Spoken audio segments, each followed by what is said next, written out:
Salut, c'est Marco de Tough for Phone. Aujourd'hui, vidéo de test du Samsung GT E1270 ou plus simplement le E1270. Un téléphone que j'ai eu l'occasion de vous présenter récemment lors d'une vidéo de déballage. Aujourd'hui, on est bien sur la vidéo de test et c'est une vidéo de test qui va se découper en deux grandes parties très classiques chez Tough for Phone. Vous commencez à nous connaître. Une première partie qui va porter sur le matériel en lui-même, à savoir l'esthétique bien sûr, les performances, la connectivité. Est-ce que l'on peut vraiment parler de performance? D'ailleurs, on se le dira tout à l'heure. La connectivité du mobile, l'image et le son aussi. Et une deuxième partie au cours de laquelle on parlera du système d'exploitation. Là aussi, on peut se demander si on peut vraiment en parler. Enfin, en tout cas, parler d'un système d'exploitation et plus largement l'usage que l'on peut avoir de ce mobile. Deux grandes parties classiques chez Tough for Phone et à la fin, bien sûr, une conclusion au cours de laquelle on se dira si oui ou non ce genre de téléphone est un téléphone qu'il faut acheter. Ce type de téléphone déjà, est-ce que c'est un type intéressant? Est-ce que c'est une catégorie qui reste malgré tout intéressante aujourd'hui? Et est-ce que ce téléphone précisément est intéressant dans sa catégorie? Ça sera en conclusion qu'on se le dira. Alors avant de commencer la vidéo, petite parenthèse pour repréciser un peu le prix de ce téléphone. C'est un mobile pas cher, c'est un mobile low cost, c'est un mobile entrée de gamme, autant de manières de désigner ce mobile. Et c'est un mobile qui vaut moins de 30 € en avril 2014. 29,90 c'est le prix auquel je l'ai moi-même acheté dans une boutique physique, un supermarché. C'est pas très compliqué, 29,90 €. Je suis certain d'ailleurs que sur le web, en cherchant un petit peu, on peut réussir à l'avoir à un prix encore plus accessible. Pas cher donc, et bien sûr il s'agit d'un basique, d'un mobile que l'on appelle aussi en anglais les feature phones, à savoir les téléphones qui n'ont que très peu de fonctionnalités, voire d'ailleurs pas du tout, mis à part rappeler. Alors ici on est donc sur clairement un feature phone, un basique, clairement un mobile pas cher, et on est sur un mobile qui se différencie de ses concurrents par ce mécanisme qui malheureusement aujourd'hui devient très connu, très célèbre, dans le sens où ça n'est pas une originalité, ça n'est pas une spécification de ce mobile, c'est juste une bonne idée qui a été reprise. Ce téléphone qui est le E1270, il faut savoir que c'est aussi une nouvelle version d'un téléphone que j'avais déjà eu l'occasion de vous présenter il y a quelques temps, hein, même quelques mois, voire plusieurs années, qui s'appelait le E1170. Donc Samsung fait en fait tout simplement de la réédition. On se retrouve avec un téléphone qui garde globalement les mêmes spécifications, mais qui reprend, voilà, enfin en tout cas qui a un style un petit peu retravaillé. C'est du design principalement qui fera la différence entre ces plusieurs générations de téléphones. Depuis 10 ans, hein, déjà, ce genre de téléphone existe. Depuis 10 ans, malheureusement, techniquement, il n'a pas beaucoup évolué, mais au moins au niveau du design, il reste au goût du jour. Ce téléphone que vous voyez, il est décliné en 3 versions couleurs. Ça, c'est pour l'esthétique. Donc, on commence la première partie du test, à savoir l'esthétique. Ce téléphone est décliné en 3 versions couleurs. Ici, vous avez la version Bordeaux. Bordeaux, rouge métallisé, rouge sombre un petit peu. Avec son fameux clavier qui est lui aussi rouge. La version précédente, la version E1170, que j'avais déjà eu l'occasion de vous présenter, elle pour le coup quand elle était rouge, elle avait un clavier noir. Alors ça c'est la version rouge, rouge bordeaux on va dire. Il existe aussi une version blanche, pour le coup laquelle présente un clavier qui est gris, comme vous le voyez sur le visuel qui est présent sur la boîte. Il existe aussi une version noire, et le clavier est noir. Voilà, donc rouge, rouge, noir, noir, et blanc avec un clavier argenté, gris. Voilà, donc ça c'est pour le design. Globalement c'est un téléphone qui présente bien. Je le trouve plutôt mignon dans sa catégorie, encore une fois de plus, tout en arrondi. C'est clairement d'ailleurs ce qui fait la différence avec la génération précédente. La génération précédente était un peu plus en angle. Plus en angle, alors voilà, tout simplement ici on est vraiment en arrondi. Presque une forme de galet. D'ailleurs pour tout vous dire, sur sa fiche technique, sur son site internet, Samsung dit effectivement reprend le code stylistique d'un galet. Dit que c'est très rond, rond comme un galet. Bon, voilà, c'est juste pour vous dire ça. C'est pas à grand intérêt, mais c'est pour vraiment vous faire comprendre que même le constructeur joue sur cette symbolique ronde, très arrondie. Voilà, donc effectivement, un téléphone tout en rondeur. Eh bien, un téléphone que l'on va vous présenter, que je vais vous présenter tout simplement très rapidement au niveau de ses dimensions. Alors, position fermée, je reprends ma petite fiche pour éviter de vous dire toute bêtise, parce qu'il faut être précis lorsque l'on parle des dimensions d'un mobile. On est sur un téléphone qui, position fermée, fait 9,5 cm de long, qui fait 4,6 cm d'épaisseur, de largeur, pardon, donc 9,5, 4,6, et qui fait 1,8 cm d'épaisseur. Ça, c'est dans la position fermée. Vous l'imaginez, lorsque l'on ouvre ce téléphone, forcément, on a un téléphone qui fait à peu près 2 fois plus en longueur, donc à peu près dans les 18 cm, et qui fait à peu près dans les 1 cm d'épaisseur. L'avantage de ce genre de téléphone, c'est que son mécanisme clapet lui permet, lorsque vous ouvrez le clapet ou lorsque vous fermez le clapet, d'allumer ou d'éteindre le téléphone. C'est l'une des principales forces de ce genre de mécanisme. La deuxième force, c'est que lorsque vous avez fermé le clapet, vous ne pouvez pas appuyer par erreur sur une touche. Donc vous n'avez pas besoin de le verrouiller, il se verrouille tout seul. C'est donc l'avantage de ce genre de système clapet, d'ailleurs que l'on peut ouvrir parfaitement avec une seule main. Comme vous le voyez, il n'y a pas besoin de le tenir à deux mains. C'est le genre de téléphone qui, en raison de ses dimensions et de son mécanisme, s'utilise parfaitement à une main. Je n'ai pas besoin d'utiliser mes deux mains, sauf si j'ai envie de taper un SMS. Et encore, parce que je vous le rappelle, ici on a un clavier de 10 chiffres. Et oui, c'est un basique, c'est pas un tactile, donc forcément on retourne au vieux style de clavier. Bon, clavier 10 chiffres. Voilà donc globalement un téléphone qui présente bien. Alors on va faire le tour du propriétaire et on va regarder ce à quoi il ressemble dans le détail. Sur la face avant, position fermée, on a le logo Samsung. Sur le dos, on a également le logo Samsung. Le dos ne présente aucune fonctionnalité, vous l'avez vu. Il n'y a pas de caméra, il y a donc de caméra en anglais, il n'y a pas d'appareil photo en français. Sur le dessus, il n'y a pas de fonctionnalité supplémentaire. Sur le haut du mobile, on retrouve juste le mécanisme de type charnière. Donc voilà, on voit ici ce petit clapet, enfin le mécanisme du clapet est tout simplement ici. Sur le côté droit du mobile, on retrouve deux choses. Ici, position pour la dragonne, mais il faut que vous retiriez le cache batterie avant de la fixer. Ici, la petite trappe qui permet de recharger le mobile sur un micro USB. Avec un micro USB, je confirme que ce n'est pas un port propriétaire, c'est bien du micro USB. La petite trappe sur ce genre de mobile, je vous le dis honnêtement, je connais ce genre de mécanisme de fixation, ça a tendance à casser au bout d'un moment. C'est-à-dire que si vous n'êtes pas suffisamment précautionneux, à force de l'ouvrir et de le remettre, la petite trappe elle va disparaître, hein, c'est ce que je vous dis. Mais bon, après, techniquement, le téléphone marchera toujours, hein. Vous pourrez toujours le recharger. En dessous du mobile, on retrouve deux choses. Ici, l'entrée micro primaire, et d'ailleurs, c'est la seule et l'unique sur ce mobile. Et ici, on retrouve la petite fente qui permet de retirer le cache batterie, comme je vais le faire d'ici quelques secondes. Sur le côté droit du mobile, on retrouve le jack 3.5, format tout à fait classique. Une fois le téléphone ouvert, donc on retrouve l'écouteur ici, le logo Samsung, l'écran avec 8 pouces, deux petits tampons ici pour faire une sorte d'amortisseur quand vous le fermez, c'est une sorte de caoutchouc. Et puis dans l'idée, je pense d'ailleurs que ça doit être servir à cacher deux vis qui doivent être juste derrière, je pense, pour ouvrir le téléphone. C'est-à-dire que si vous voulez démonter la charnière, je pense que c'est avec deux vis qui doivent être planquées derrière. Après, pour le coup, je vous avoue, j'ai pas été jusqu'à là, j'ai pas été jusqu'à voir si je pouvais le dévisser. Sur le clavier, sur la face avant, on retrouve toujours ce clavier, un pad 4 directions, bouton OK sur le centre, des boutons qui permettent de naviguer dans le menu, ici, les boutons raccrocher, décrocher, et le bouton raccrocher sert en appui long à allumer et en appui long à éteindre le téléphone. Le clavier 10 chiffres, 1 à 10, enfin 1 à 0, et les deux touches classiques, dièse, étoile, voilà. Et d'ailleurs, la touche dièse en appui long permet de basculer le téléphone en mode silencieux. Hop, donc ça c'était pour le petit tour du propriétaire. Maintenant on va retirer le cache batterie, hop là, et voici donc l'emplacement de la batterie. Alors je vais même l'enlever, comme ça ça me permettra aussi d'allumer le téléphone rapidement derrière, vous allez voir. On a l'emplacement de la carte SIM format on ne peut plus classique. C'est ce que l'on appelle le format mini chez les opérateurs. Ça n'est pas donc le format micro, ça n'est pas le format nano, mais ce genre de format de carte SIM classique donc est encore l'un des plus répandus, mais surtout dans ce téléphone il faut regarder, on admettra, c'est pas qu'on admettra, c'est que ça se voit de suite, il y a un petit fourreau dans lequel on glisse la carte SIM. Et en fait ce genre de fourreau, si vous calez bien votre carte SIM, si vous êtes un petit peu habile, avec les connecteurs notamment, et bien vous arrivez parfaitement à jongler avec une mini SIM ou une nano SIM. Une micro SIM, mini ou nano, c'est pas le problème finalement. Donc en raison de ce fourreau, même avec une nano ou une mini, vous arriveriez, en jonglant un petit peu, à trouver les connecteurs sur votre carte SIM et à faire fonctionner tout simplement votre opérateur sur ce téléphone. La batterie, c'est une batterie de 800 mAh sur laquelle je reviendrai d'ici quelques instants. 800 mAh, c'est ce que je vous avais déjà montré lors du déballage. Voilà, donc je remets le cache batterie. Hop, hop, hop. Voilà, c'est pas très compliqué, hein, vous l'avez vu. Et donc le téléphone, forcément, j'ai enlevé la batterie en mode barbare. Maintenant, je vais rallumer le téléphone et vous allez voir. L'avantage de ce genre de téléphone, c'est que ça va vite. Voilà. Petite animation Samsung, on a bien vu que c'était le GTE 1270. Voilà, petite animation Samsung encore.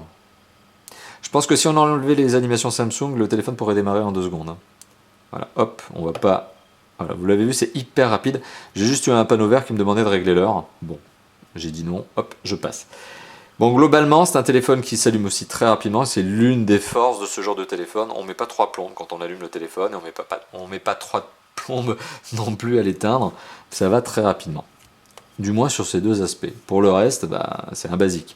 Donc ça, c'était pour le petit tour du propriétaire sur le fameux E1270. Prise en main excellente, bien sûr, vous vous en doutez. Matériau très glissant, mais bon, comme il a des dimensions qui sont relativement raisonnables, même plus que raisonnables, qui sont d'ailleurs particulièrement petites, on arrive à tenir le téléphone assez facilement. Autre particularité, ça se glisse parfaitement dans une poche arrière de jean, et ça se fait oublier parce que c'est léger, 83 grammes, c'est vraiment pas lourd. C'est dû au fait tout simplement que le téléphone est compact, hein, petit, et puis au fait que le téléphone est complètement en plastique.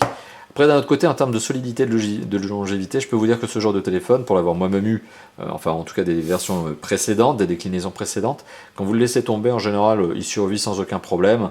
Le plus fragile sur un téléphone de cette catégorie-là, c'est notamment l'écran, mais dans tous les cas, de toute façon, il est protégé par le système clapet. Et donc finalement, le deuxième point qui est le plus fragile ici, c'est le mécanisme de clapet en lui-même. C'est-à-dire que si vous tapez très très fort ici, oui, ça pourrait éventuellement casser là.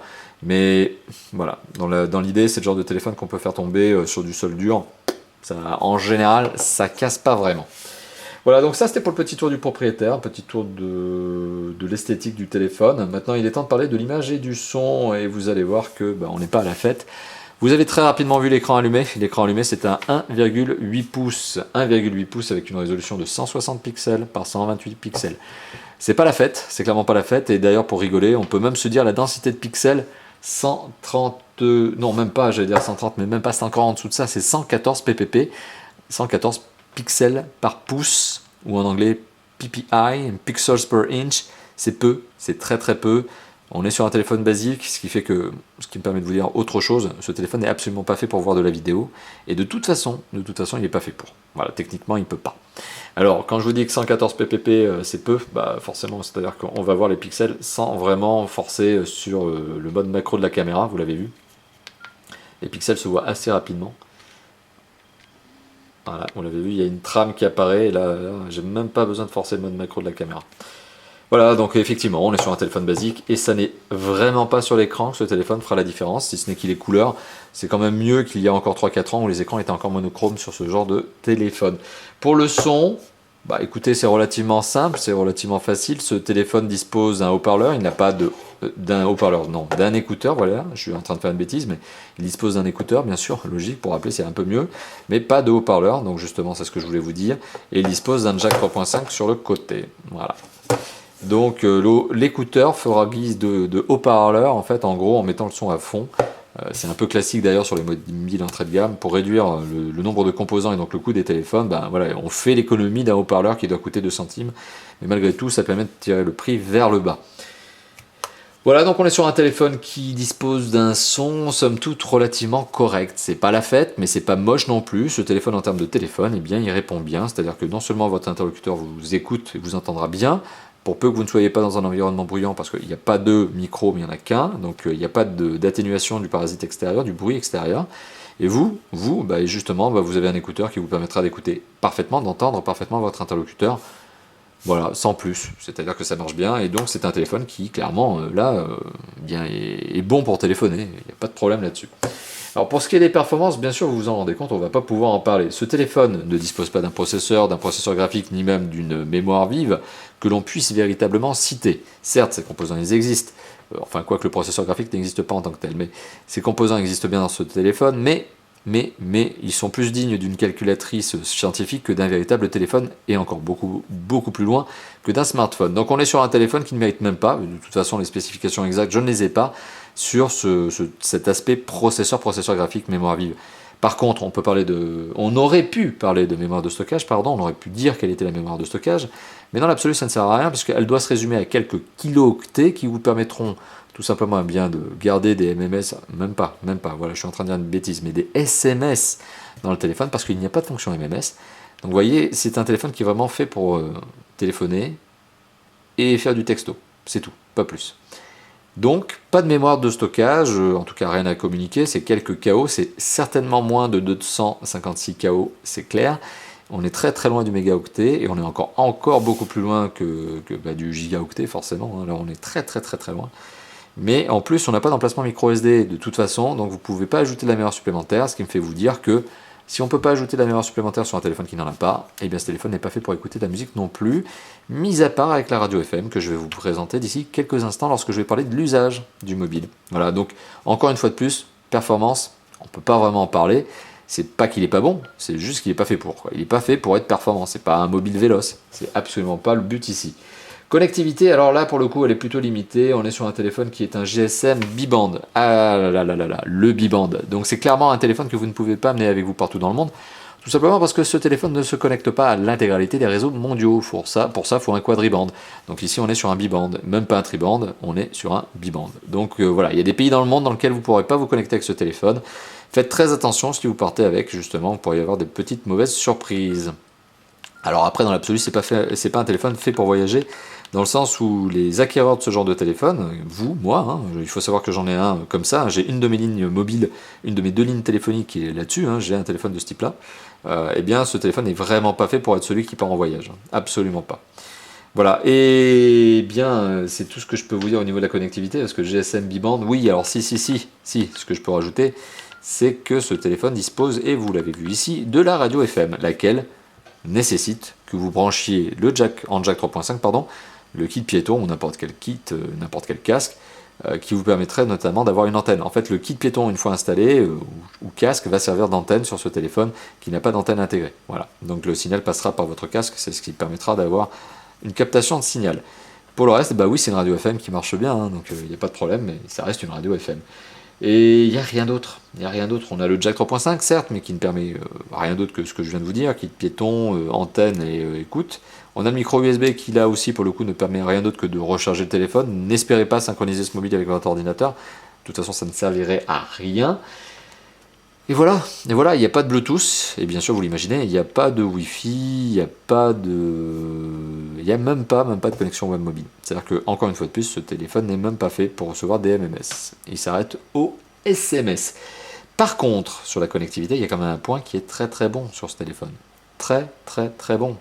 En comparaison de certains concurrents qui se fichent un peu de savoir quel est le niveau de DAS, eh bien ce téléphone dispose d'un DAS très très peu élevé en regard de sa catégorie, parce qu'en général dans la catégorie des téléphones basiques on a des DAS qui sont juste un petit peu explosifs. Ici on a un DAS qui est de 0,457 watts par kilo. Le DAS, qu'est-ce que c'est d'ailleurs? Je viens de vous le dire 4 fois de suite. C'est le débit d'absorption spécifique, c'est ce qui permet à un téléphone, enfin en tout cas c'est ce qui permet... c'est ce qui nous permet, nous utilisateurs, mais c'est ce qui permet aux autorités notamment et aux différentes marques, de valoriser la capacité d'émission en ondes d'un téléphone. Plus le DAS est élevé, plus le risque pour la santé publique l'est autant. Je dis ça parce qu'on n'a toujours pas d'études suffisamment fiables pour dire qu'un téléphone qui émet beaucoup d'ondes, c'est dangereux. Mais bon, il y a quand même un principe de précaution, et moi j'aime bien ce principe de précaution. Et voilà, et le DAS de ce téléphone est même plutôt très bon dans sa catégorie. Voilà, donc finalement, ça c'était pour vous dire un petit peu ce à quoi il ressemblait, ses performances, sa connectivité, tout ça. Et maintenant, il est temps de passer au système d'exploitation. Alors le système d'exploitation, quel est-il sur ce téléphone? Eh bien très simplement, il s'agit d'un téléphone qui est doté d'un système d'exploitation 100% propriétaire, 100% Samsung. Non, c'est pas du Tizen, il ne faut pas espérer non plus au niveau de système d'exploitation. On est sur un très très basique. Encore une fois de plus, je vous citais l'exemple tout à l'heure lorsque je parlais des performances d'une calculatrice scientifique. Bon, on n'est pas très très loin hein, finalement ici avec ce mobile.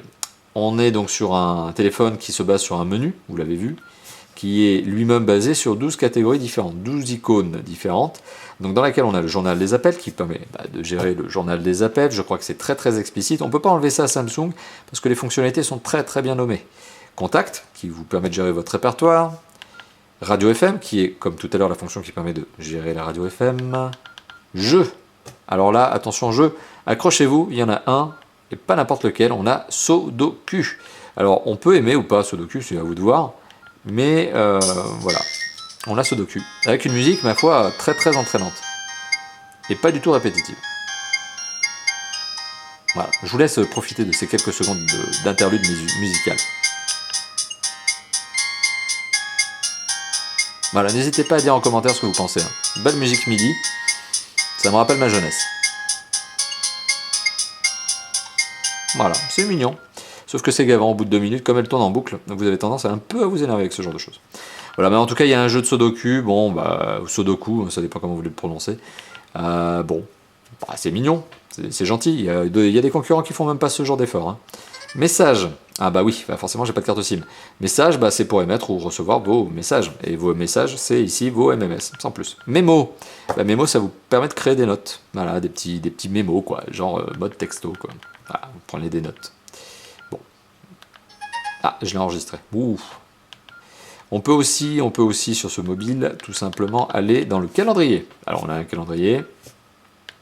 Premier jour de la semaine, c'est génialissime.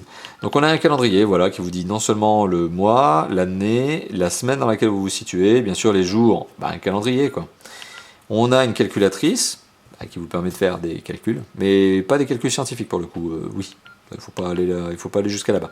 Horloge qui permet, alors là pour le coup celle-là est peut-être un petit peu mal nommée comme fonctionnalité, qui permet de gérer le chronomètre et le minuteur. Donc le décompte. C'est pas forcément la mieux nommée des catégories, pardon.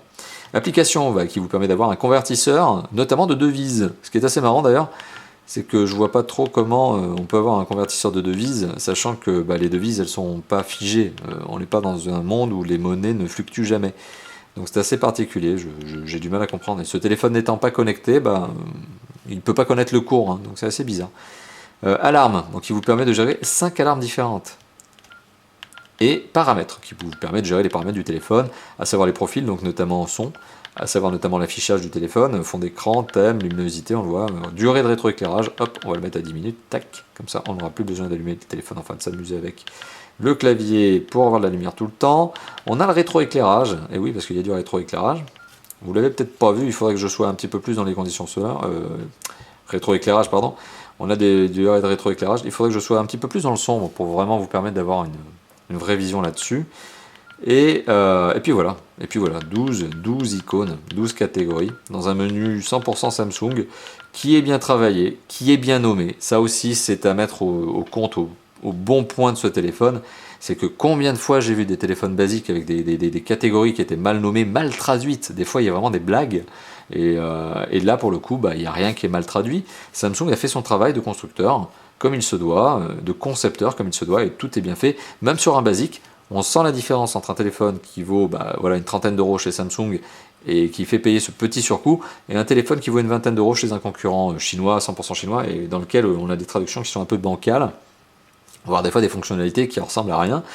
Pour le coup, sur le menu, on a ce qu'il faut. Alors vous l'avez vu, hein, maintenant on va parler de l'usage. En termes d'usage, ce téléphone, c'est pas la fête non plus, hein, mais c'est un basique, encore une fois de plus, hein, c'est au moins la 10e fois que je le dis dans cette vidéo, mais ce téléphone, il est fait pour émettre et recevoir des appels, il est fait pour émettre et recevoir des SMS, pardon, je vais vraiment y arriver, hein, des SMS, il n'y a pas de MMS. Il est fait pour faire un jeu, Sudoku. Il est fait pour écouter la radio FM, et c'est les seuls usages que vous avez avec ce téléphone. Hein. Si on accepte l'alarme, etc., bien sûr, qui sont des fonctions de base aussi sur un mobile, eh bien voilà, en termes d'usage, c'est un mobile qui est principalement fait pour téléphoner. C'est pas un mobile qui est fait pour s'amuser, c'est pas un mobile avec lequel on va passer de toute façon des heures et des heures allumés sur l'écran, à moins que vous soyez un SMS addict, mais sinon pour le reste, voilà quoi. C'est un téléphone qui va rester la plupart du temps comme ça. Et c'est un bon point parce que ça me permet de faire une transition vers un autre aspect de ce téléphone qui est aussi une force, à savoir son autonomie. C'est un téléphone qui tient plusieurs jours en veille, et si vous ne l'utilisez pas du tout, c'est même des semaines entières. Donc c'est un téléphone qui présente une grosse force par rapport à cette abondance de smartphones que nous avons sur le marché désormais, c'est que ce téléphone-là, il se recharge une fois tous les 3, 4 jours, 5 jours, une semaine. Alors que les smartphones, vous le savez, rares sont ceux qui peuvent dépasser la journée. Enfin, en tout cas, rares sont ceux qui peuvent se vanter de dépasser la journée. Et dans la réalité, en général, on est plutôt insatisfait puisqu'on arrive généralement à recharger même un smartphone 2 fois par jour. Ce qui est mon cas. Mais bon, après, il faut dire que je suis un utilisateur très, très, très intensif. Voilà, donc en termes d'usage, on est sur du basique, fait pour téléphoner, fait pour textoter, voilà, petit barbarisme que je viens de faire, mais bon, c'est pour du SMS et c'est pour du téléphone appel, voilà, ni plus ni moins. Voilà, donc il est temps pour moi de conclure cette vidéo et de vous dire ce que je pense de ce téléphone. Est-ce que c'est un bon téléphone? Est-ce que c'est un mauvais téléphone? Est-ce qu'il faut l'acheter ou pas? Bon, ça c'est à vous de voir. Alors, pour entrer un petit peu dans le détail, quand je dis c'est à vous de voir, finalement, est-ce que c'est un bon téléphone? Oui, clairement, dans sa catégorie, c'est un bon téléphone. Le système clapet est assez sympathique. Il s'ouvre à une main, là-dessus, il n'y a pas de problème. C'est le genre de téléphone qu'on peut utiliser à une main. C'est le genre de téléphone qu'on peut utiliser à deux mains pour taper du texto. C'est le genre de téléphone solide. Donc oui, il n'y a pas vraiment de problème. Dans sa catégorie, c'est un bon mobile. Il fait payer un petit peu sa marque, il faut le savoir, oui, parce qu'on est quand même quelques euros plus cher qu'un concurrent lambda. Mais d'un autre côté, il faut dire qu'il est mieux construit, il est mieux fabriqué, et surtout il a un menu qui se tient, c'est-à-dire que le menu est correctement traduit. Il y a vraiment moyen de s'énerver avec un menu mal traduit, et ce téléphone, lui, pour le coup, il a un menu qui est bien traduit. Donc, est-ce que je peux vous conseiller ce téléphone à l'achat? Oui, si vous êtes à la recherche d'un téléphone pas cher, ça c'est sûr, moins d'une trentaine d'euros, c'est le cas, et surtout, voilà, qu'il soit un basique, efficace et solide.